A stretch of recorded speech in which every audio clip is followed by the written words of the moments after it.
Hello, everyone.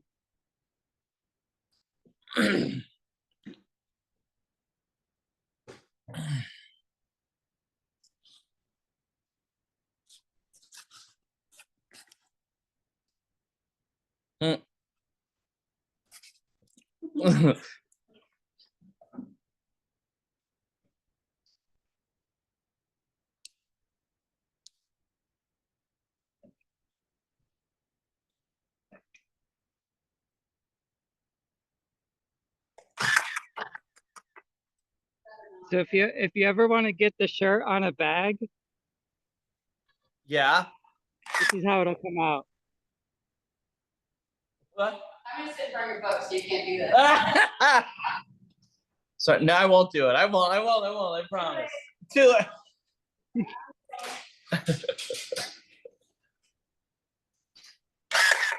Oops.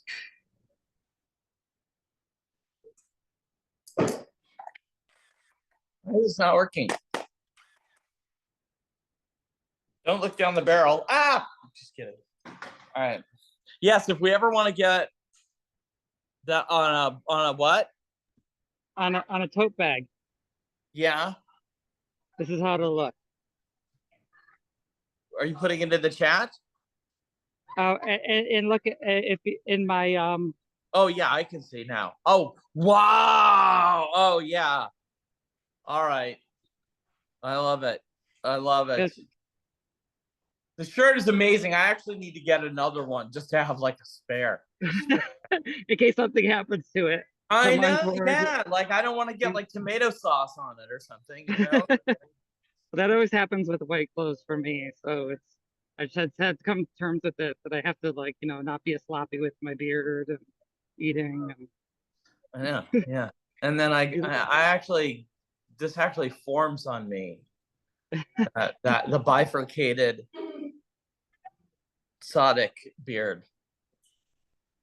Yeah, mine's just a little bit I don't know what you call it right now. It has no wax in it, so it's just all over the place. Yeah. All right. Well, we're coming up. Where are you? You're outside in the park. What's going on? Yeah, this is where I like to come and go for walks. It's one of the few places in Jersey City that has a level sidewalk. So I can keep on walking and not worry about tripping over cracks and whatnot. And also, I don't have to cross any streets while I'm walking, so I can just keep on walking around and around. And assuming that people are keeping to the right, then it doesn't matter if I go the inner side or the outer side. It's a nice place to walk. This is the inside of the park here. Aerosol's getting everyone. I got it. I'm just being a goof. I'm trying to do too many things at once, as usual. Running Parsha and distilling.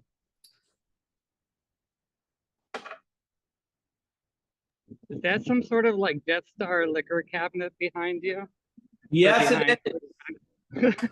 It is a Death Star. Not only is there a Death Star liquor cabinet there, let's see if I can change the view. How do you do that? You have the flame grill also. Oh, there we go. I'm in the middle of distilling lavender oil and hydrosols. Is this for something that you're selling on your website? No, just you're putting some oils and stuff like that. They will result in some product, but the purpose is really, to calm the house and for us to have and it's nice. Now how do I turn this thing back around? Okay, good. All right, there we go. All right.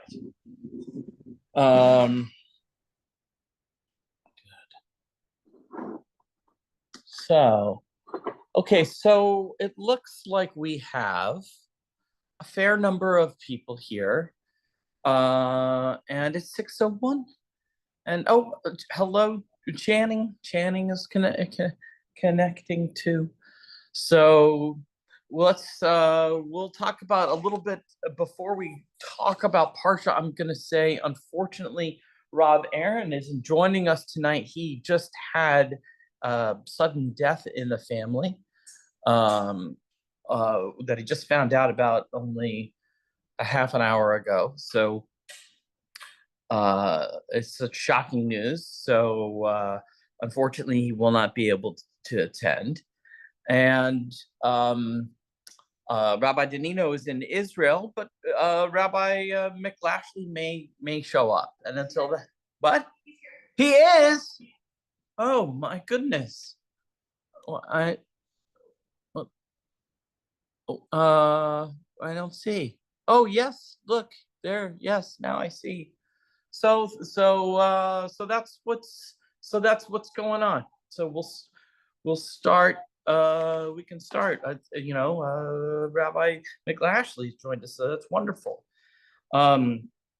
So Baruch Hu Atah Adonai Chem Baruch Atah Adonai Eloheinu Melech Haolam Asher Baruch Rabanu B'Kol Hamim V'Natan Lanu Et Torato Baruch Atah Adonai Notein HaTorah. Okay, that's how we start, and I think this parsha is and anybody can correct me if they know better. I think we are on Parsha Matos right now. It's a double portion this week. And it's right. And I was gonna say it's a double portion. And we have double portions for those who don't know. Every once in a while, because the lunar calendar isn't the same as the solar calendar, and da da da da da. So this is also Parsha Masai. So it's a double. Okay. Now, typically, we don't get through 8 lines here. So I'm not really worried about it. And I just wanted to talk a little bit about Tisha B'Av, which is coming up, okay?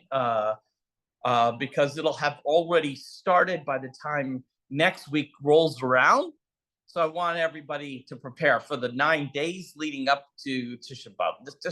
This is a holiday that's coming. That holiday. It's a holiday, I guess. It's a period of intense mourning and reflection.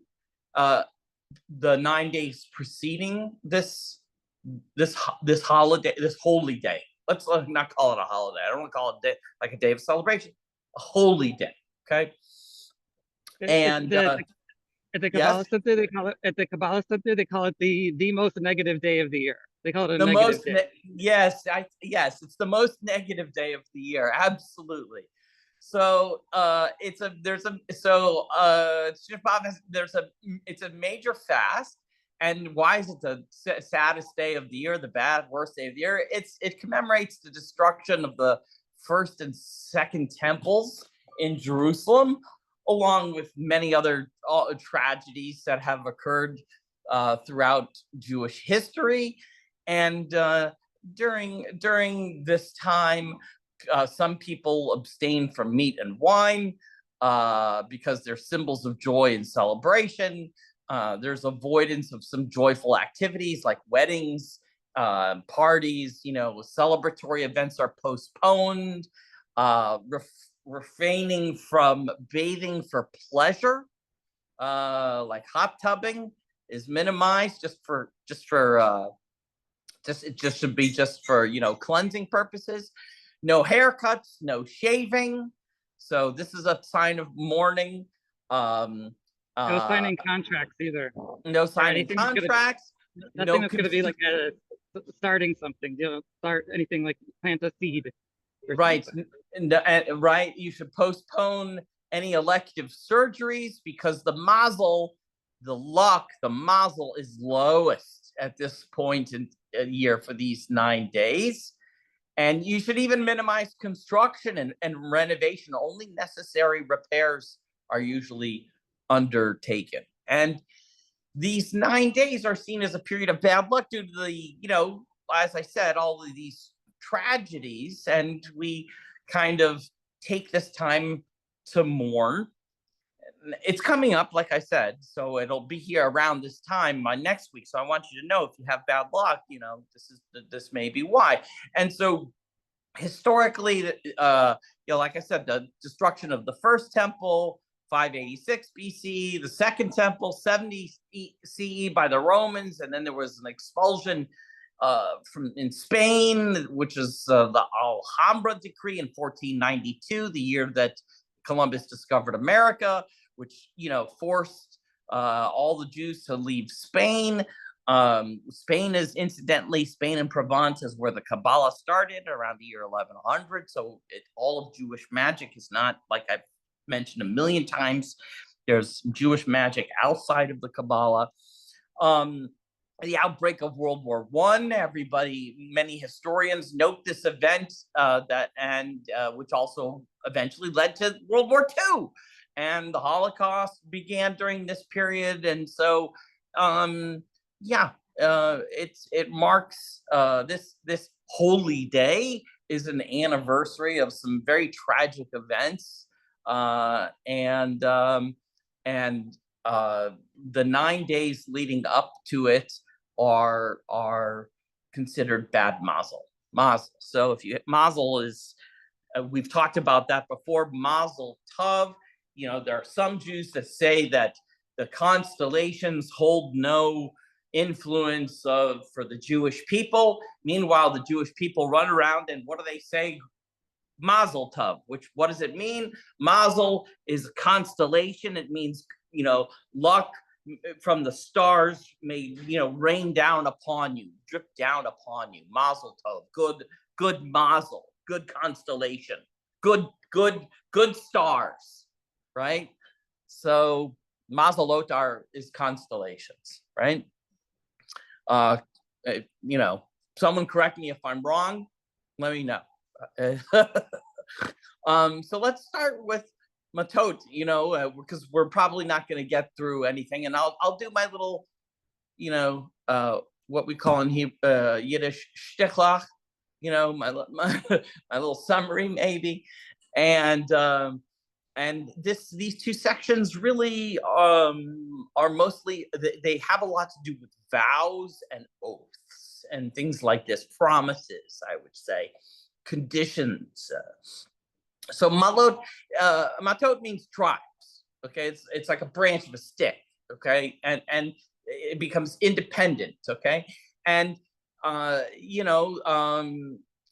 first they're talking about various vows, and you are required to complete a vow if you make a vow. And we're discussing in the beginning the terms of like who has to follow vows and stuff like that, and their vows are required to be completed unless they're made by a wife or daughter, and the husband or the father has objected to those terms. I would like to change it to just spouse or parent, maybe. I don't know that. I think those, you should discuss things with your spouse and maybe your parents. Widows and divorced women could not take back their vows. Couldn't break a vow. They had to. So there is a way of breaking vows, and well, there's a couple of traditions that arise from this. One is that in the Jewish tradition, if you do something like a mitzvah and you do it 3 times in a row, it becomes an obligation. And then because it becomes an obligation, if you don't fulfill an obligation, then you've broken your vow to fulfill an obligation. And that in itself is a sin. And so many Jews, before they do something for the 3rd time, that is a mitzvah, like say donating to charity, to the same charity over and over again, or maybe they visit their mother every Saturday, okay? And they've done it, and every time they do that, they say this is not, they say that in the Hebrew generally, this is not a vow. This doesn't count as a vow. So that way, the 4th time it doesn't become an obligation, and then there's similar, giving to that same charity every year when they really want to maybe just distribute things. Ooh, what's going on there? We've got okay, thank you. And so there's a lot in this Parsha about, how to nullify vows. And in the Jewish, you would have to go in front of a committee, someone who has knowledge of the events, and this has to be explained to two other people, and then there's a judgment made, and that's that. Okay, so God tells Moses in the beginning that he's gonna attack the Midianites. Remember, Midianites, they were the business last Parsha, right, that had Balak was the king, and he sent Balaam to curse everybody, and he kept coming back with the blessings, and then you have the dumbass, who becomes a prophet. So they go to war and they kill everybody, all the men, including all the 5 kings, and Balaam, the prophet, which is not so nice. And they keep only the virgin women, actually. And then this is the summary. Okay, Moses directs the troops to stay outside the camp for 7 days and purify everything, including themselves. And this is interesting. We derive, and this is a very interesting thought here, occurs here. He talks about how to, right, they've just gone to battle, right? And then they've confiscated all of this loot, right? Because they're in battle. So they're bringing back dishes and plates and, all sorts of tools and things like that, right? Things made out of gold swords and stuff like that. But Jews, you can't use any of that stuff because they're not kosher anymore, right? Because that foreigner doesn't abide by the laws of kosherness. And so that plate that made out of silver that they're eating on that you want, you can't, well, how are you going to purify that? You got to purify that. So this is where we come up with some of those laws, like where the steel implements must be heated so that they're red hot. So you're basically like reforging everything, essentially. Okay, and you can, and methods are given of how to purify stuff. We have that problem still today. Some people mix, they use the wrong knife. They cut the cheese with the meat. That knife becomes what's called trafe, and there are rituals to untrafe that, to make the knife. And I can't remember what they were. They happened to. I remember one as a child where you had to bury it in the ground for 3 days. And maybe Rabbi McGlashley can counter, but that's the one that I remember as a child. That was taught to me, how to purify a trafe knife or something like that. It makes sense that you could also do like what you do on Passover, because it's an iron implement, and you could probably run a fire over it. I think it's Iber Libin or something like that. I can't, not something. There's a term for that. There's a term of different ways. And the other thing, and some of the things don't need to be with fire. If it's not something that if it's just like a tool, okay, you're not going to consume food with, then it can be just immersed in, I think, a mikvah. Yes, right. Channing says an oven, right? It can be, or sprinkled, or a mikvah water over it, I think, also. But anyway, it's all there, for your reading, and then you can go to the Talmud and read all about that, and you can continue on. And I'm just pointing you guys in the right directions as to where to go. Okay, so then what happens is there's this plunder. They've got all the stuff, right? And then they have to divide it.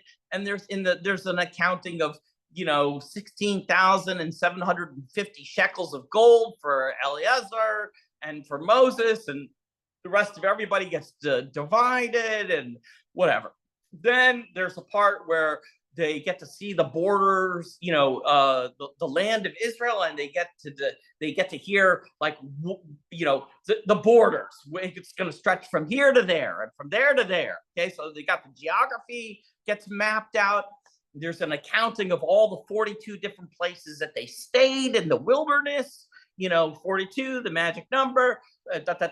Some places were only 1 day, some places were 3 days, some a couple of months. But there's an accounting of the whole, wherever they stopped and took a nosh and set up the Mishkan, the portable, tabernacle thing, okay? Then, and this is what we're going to talk about mostly today, right? Season recap is that, so 2 tribes come out to Moses, and they're like, so, all right, you got to remember where this starts, right? Like, they leave Egypt. Okay, they leave Egypt, and they're supposed to go from Egypt, like, pretty much right over to Israel, or Canaan, okay, the land of Canaan. They're supposed to, that's where supposed to go. And you and I all know that we've all seen on the internet that you could walk from where they were to where they were supposed to going in a couple of weeks. And why is it 40 years in the fucking desert? Didn't they have a compass or a map or whatever? And the answer to this question is that the answer to this question, of course, is because what happens is they, at one point, they send in spies to the land of Canaan, right? And they scope it out and they come back. They're ordered to go by God, go into that land, take it over, it's going to be yours. But the spies come and they scope it out and they come back and they change everybody's mind, right? So they're like, so God punishes them and says, you didn't take your opportunity, you didn't do what I said, you guys are sentenced to wander the desert for 40 years until your entire generation dies. None of you are getting to go in there. Moses, Aaron, you guys have to die outside. There's a few people that live a little extra long, like Joshua, get to go in, but pretty much this is it. It has to be the next generation, okay? So they're standing there and they're waiting, and they've already conquered Midianites, and they're on the east side of the Jordan River, right? They're ready to go. And 2 tribe heads come to Moses, and they go, the Reubenites and the Gadites, they come to Moses and they go, this land here is pretty good. We kind of like it. And we got all this cattle and sheep. It's got a lot of grass. This is good for the sheep and good for the cows. And we want to head, this is not bad. This is good. We would like to stay here. We want to stay here. Okay. And that freaks out Moses, right? Because Moses, he's concerned that the tribe of Reuben and the tribe of Gad, they want to stay there. This has happened before. If they stay there and they let all their brothers go fight, right? Then some of the other brothers and people there will go like, well, wait a minute. The Reubenites and the Gadites, they're not going. Why should I? Maybe I want to stay over there. All right. And then you raise doubts in the greater community, right? And my gosh, if the greater community again misses their second chance, what is going to happen? Like, he's freaking out, right? If you were Moses, you'd be like, whoa, you can't, what? All right. So, there is a whole series, and now I want to open it up and dig down into the details. The details, let's go to like Numbers 32, okay? Numbers, here's the Parsha. We're at Numbers 32, and I want to go to 5, okay? 32. Where is it? By the way, this is the longest Parsha of the whole business. Okay. All right. And they said, if we have found favor in your eyes, let this land be given to your servants as a heritage. Do not bring us across the Jordan. right? Don't, we don't want to do that. And rather than saying no, we're not doing that. Moses does something which I have been taught not to do anymore. And I'm going to have to pause it for just a second and turn this off. Okay. There we go. So this is both Parsha, Kabbalistic wisdom, and the magic of words. I'm going to teach you now magical words and a magical technique. The word is no, and the technique is called broken record. You must learn in life. It took me a very long time to learn in life this technique. Okay? No is a perfectly good answer. And in general, you don't need to have a reason. Okay? People want to know the reason, and often people justify their reasons because they feel guilty about saying no. So they want to offer, I can't do that because, and they're trying to get the other. But when you do that, you invite discussion and debate. Okay? So for instance, I walk into a shoe store. Okay? I just bought a pair of shoes yesterday. I haven't tried them on. My wife doesn't like them. Or they smell funny, or I don't know. I realized, you know what? This was a bad decision on my part. I want to return it. I have the receipt. I walk in, there's a sign that says, if you have your receipt, all returns are accepted within 30 days. And I walk up to the cash register person and I say, hi, my name is Dr. Jeremy. I'd like to return these shoes. And they say, was there something wrong with the shoes? And I say, now a normal person might say, well, they smelled funny. Oh, well, let me get you another pair of shoes. Well, they were the wrong color. Oh, well, we have it in blue. Well, they're really not the right size. Well, we have all the other sizes in the back. All right, so now you're in a discussion about the validity of your decision. And you're just well within your rights to just say no. So it took me a long time. They say, was there something wrong with the shoes? No. I would just like to return the shoes. Well, did they fit okay? They were fine. I'd like to return the shoes. Were they the wrong color? No. I'd like to return the shoes. Well, would you like to exchange it for something else that we have in the store? No, I'd like to return the shoes. All right, that's it. You don't give anybody an option. Moses, being the leader, he could have just said no, but he didn't.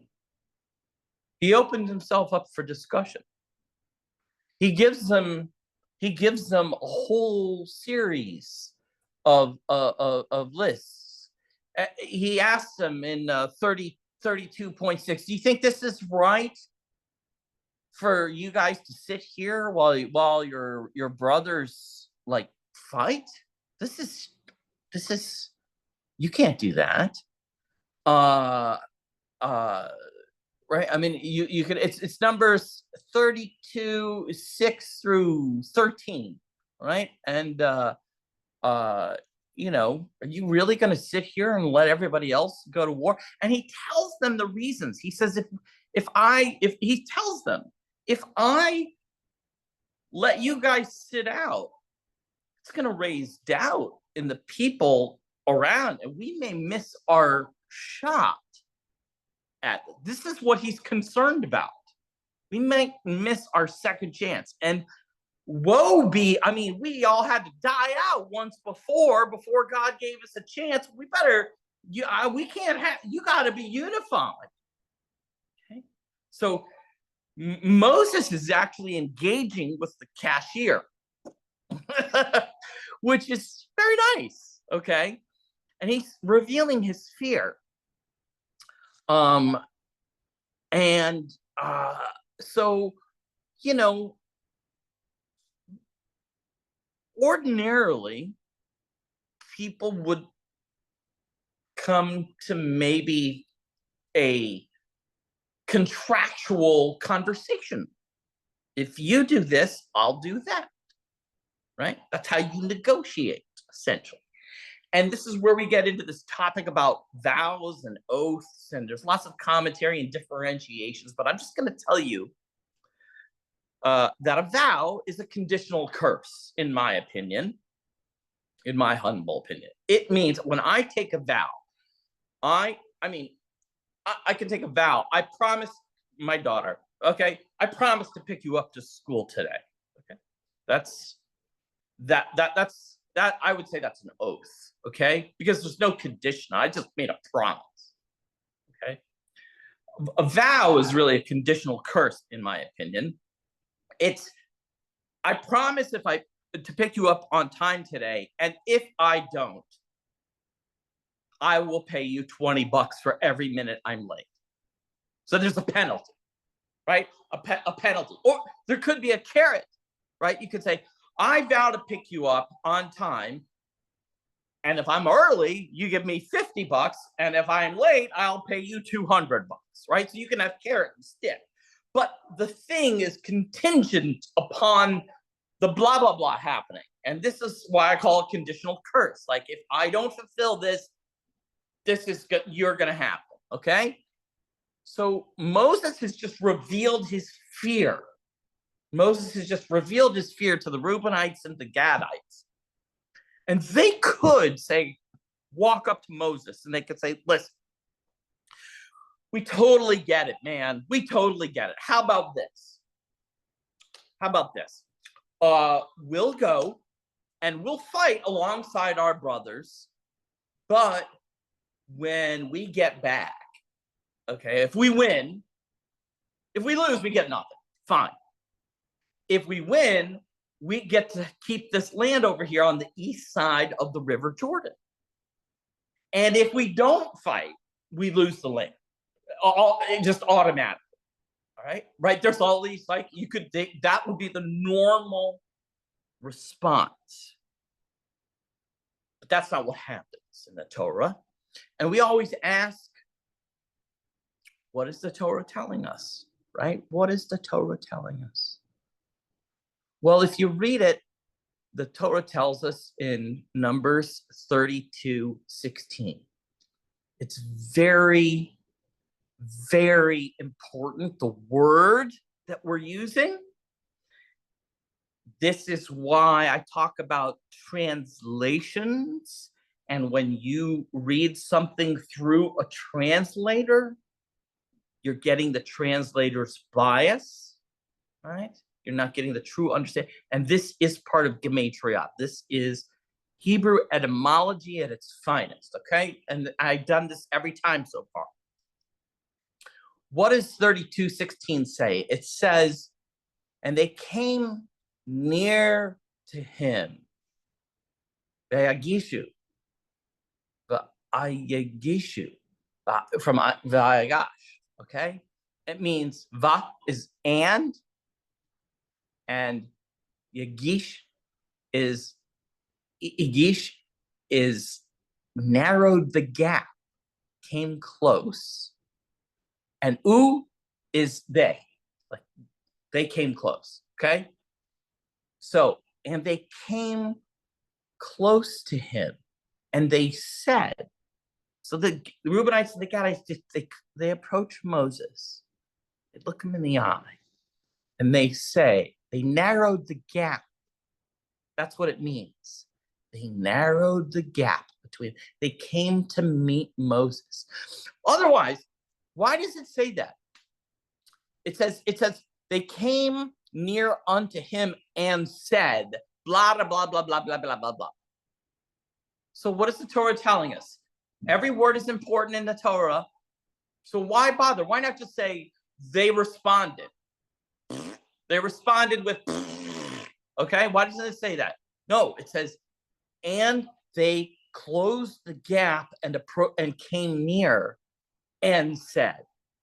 So they pulled up a chair, got right in Moses. They looked him in the eye. And they said, we'll leave our sheep and our cattle, we'll build houses for our children and pens for the cattle.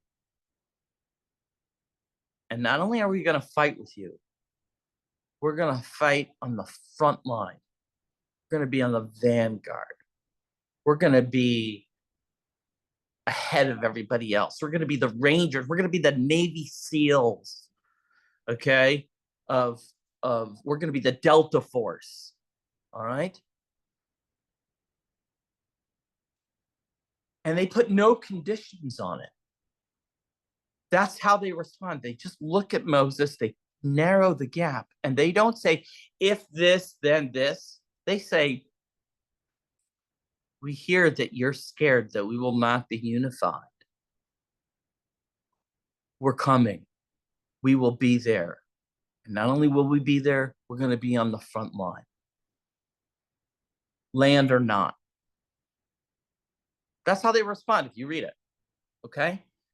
They say it without condition. And Moses responds. How does he respond? He doesn't respond like exactly how you and I, with the implication about like conditional. No. Moses says, okay, if you do what you say you're going to do, right? This is Numbers 32, 20, okay, through 23. You do what you say you're going to do. Okay? Great. Good on you. If you do what you're going to do, the only thing that you have to worry about is your relationship with Hashem. Right? I don't care. I don't care if you break your word or not. It's between you. You said something, it's between you and him. So Moses just sits back and he reminds them, he responds with, if you do what you say you're going to do, the Lord will know. And if you don't do what you say you're going to do, the Lord will know. And you're going to be held guilty and accountable by Hashem. He doesn't say, you're not going to get the land. He doesn't say, he just says, awesome. So he's approached without condition, and Moses responds without his own conditions. Says, you have to answer that guy. Okay? So then what happens? Moses comes back to the elders of all the other tribes, right? And he presents the deal. But if you read it very carefully, it's a completely different conversation, right? Because everybody knows this. But his recitation of the deal is completely different than what actually happened behind closed doors in the room, right? It includes the conditions, okay, that aren't actually mentioned. And this is like 32, 29, and 30, okay? Right? And, you know, some say, yeah, I mean, you know, why does he do this? And it's because he's talking to a third party who's not directly involved, right? He now goes to elders. They're a third party. They're not directly involved in any of the negotiations. They're not the people in the room. So they need assurances that it's not really going to be acceptable to them for Moses to just say, oh, I trust him. So Moses tells them, it's a vow. If this, then that. And I think the lesson here is that it isn't the consequences that reassures Moses that the two tribes will come through. Moses is, like I said, he's already saying, hey, it's not a problem for me if you don't keep your word. This is a problem between you and Hashem. This is what I call with my kids a YP. This is a you problem, not an MP, not a me problem. That's a you problem. Okay? So what convinces Moses to do the deal is that he trusts the Gadites and the Reubenites to do the right thing because they spoke the language of trust. They narrowed the gap. They looked Moses in the eye and they said, look, man, we are fighting with you. And they said it without giving any conditions. They're saying, we're fighting with you. Not, we'll fight with you if you give us the land. They came in close. We'll fight with you. We'll be the first in line. And Moses says, okay, as long as you understand what happens is between you and God, Saul Goodman. Saul Goodman. All right. It's all good, man. Any questions, comments? Nothing? I can't hear. You have to unmute yourself, Rabbi McLashley. Let's see if we can get mute. Okay, can you hear me now? Yes, yeah.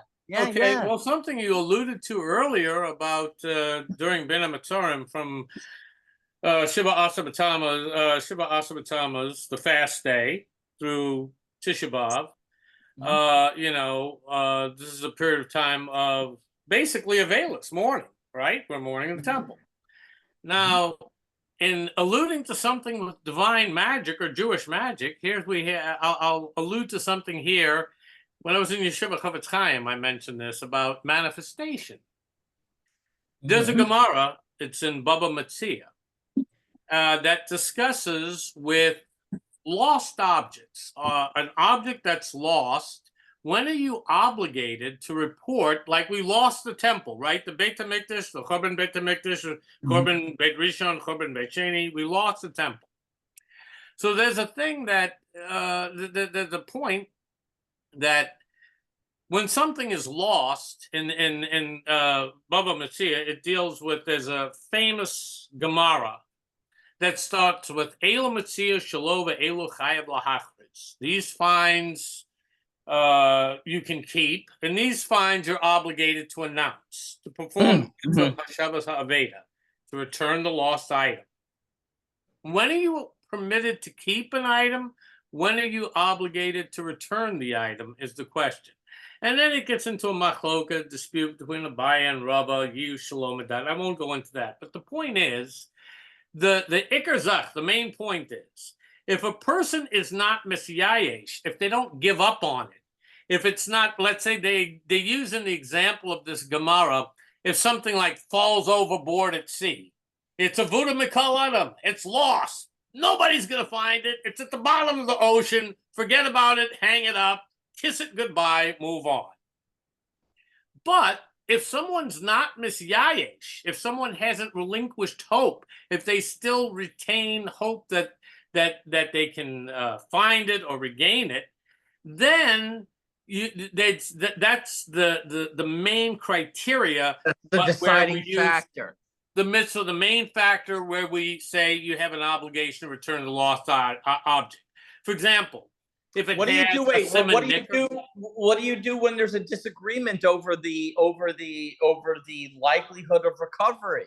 One person says the likelihood is 0, the other one says 78%. Oh, Dr. Weiss, yeah, that was one of the things in Yeshiva that I had a big issue with myself, because here in the Gemara, it says that if a person is a Talmud Chacham, then you can be somech, you can rely on Tefias Ayin. And Tefias Ayin means that a Talmud Chacham, if they say they recognize that as belonging to them, you have to take them at their word. Now I'm saying, well, how do you know the person's a Talmud Chacham? Okay. And what defines a Siman Nikar? I mean, a Siman Nikar is an identifiable marking. The point that I was making, though, is that the main thing is if you don't give up on it, then there's a mitzvah of Hashavas Aveda. You have to return the lost item. So I'm saying by Tisha B'Av, we've been mourning for the temple since the destruction of the temple. And usually you'd say, hey, ganug, enough is enough. Ganug is ganug. Oh, that's a good point. Like, it's why? gone. But it's the gone. point is that since we haven't given up on it, since we mourn for it, since we say keynote every year, and we mourn and we fast, then Hashem, the Eibishter, has a chovah, has an obligation of a Shavas Aveda to return it to us. So, in alluding to what I said about divine magic, the whole thing is because it's not in a physical form, because it's not, we can't see the temple, the Beit HaMikdash, the Hazel. It's not in a physical form, but we haven't given up on it. We haven't given up on it. Since we haven't given up on it, we can actually, it still exists in a spiritual essence or a spiritual form, and we can bring it into a physical manifestation through our kavanah, through our intent, through the fact that we haven't given up on it. It's almost like we can. But at what point? Yes. At what point does this approach the sin of nursing a grudge?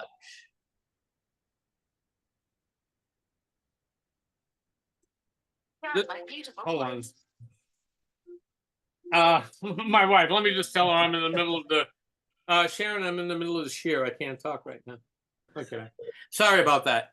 Well, lo sikom, lo sitor, not to bear a grudge, not to take revenge. You're not bearing a grudge. You're simply saying that, Hashem, you owe us the temple, and we haven't given up on it.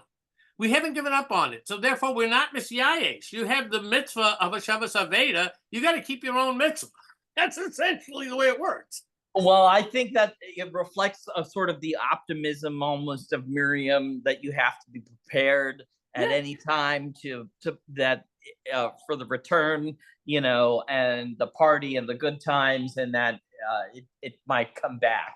But it's definitely, I think, a hard balance between, hope. And as a doctor, I see it. I've seen a lot of cases where there's no hope, and it's just a matter of convincing the family that we need to let it go, and they need to stop.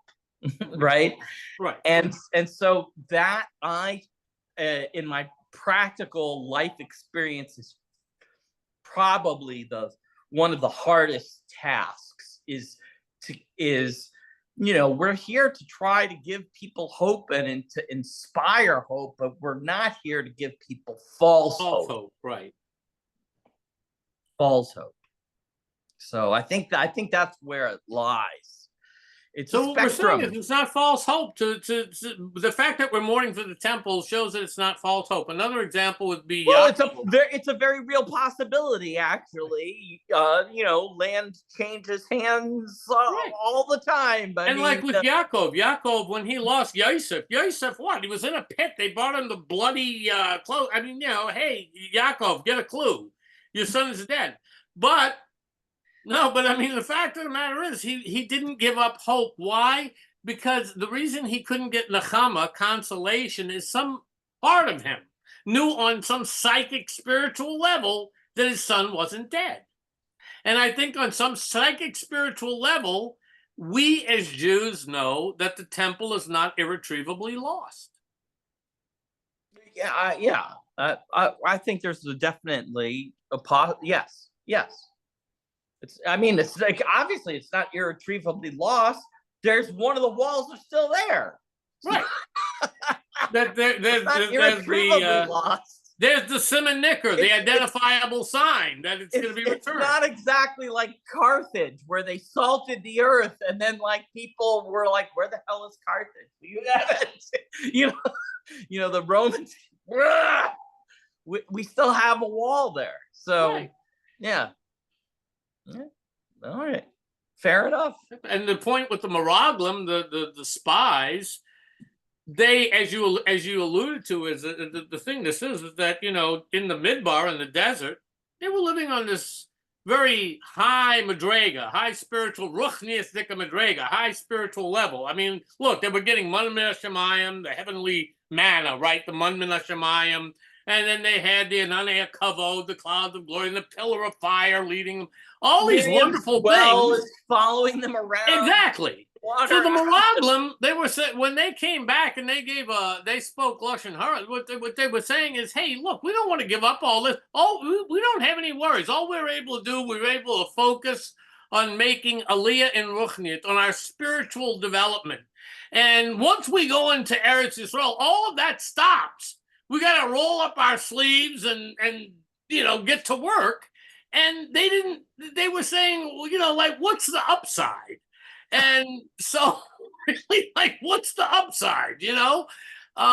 So only Yoshua and Caleb, of course, were the only two that returned without a negative report. But these weren't people who were on, you know, on a low level, or these weren't people of, oh, no, you know, they're giants. We're just scared to death. We don't want. No, they were just saying, hey, you know what? We got a pretty good gig going here, and we're gonna mess it up if we go in there. And that's really what it was about. Yeah. Yep. Well, does anyone have any other questions or things to add? No? All right. It's a pretty good parsha. It's the longest one. Yeah. This one is every bar mitzvah child's dread that they have to do. Do they have to do a double parsha if it's a double parsha week on their bar mitzvah? I believe so. Yeah, I think so. Yeah. My bar mitzvah parsha wasn't a double parsha, but I think so. I'd have to check it up to be sure, but I think so. Yeah. All right. Well, if nobody has, thank you. All right. Well, if I think then maybe we'll call it an evening. And thank you all so much for coming. And thank you, Channing and Duffy and Skydancer and Kelly and Leah and Catherine and everybody who I forgot to mention, Tony and Rabbi McLashley. Appreciate it. And, you know, if you're feeling down over the next couple of days, maybe now you know why. We'll have to pay attention to Mike Spermuli's astrological reports. We'll see you on the Discord. All right. Good night, everyone. Good night, Doctor. It was great.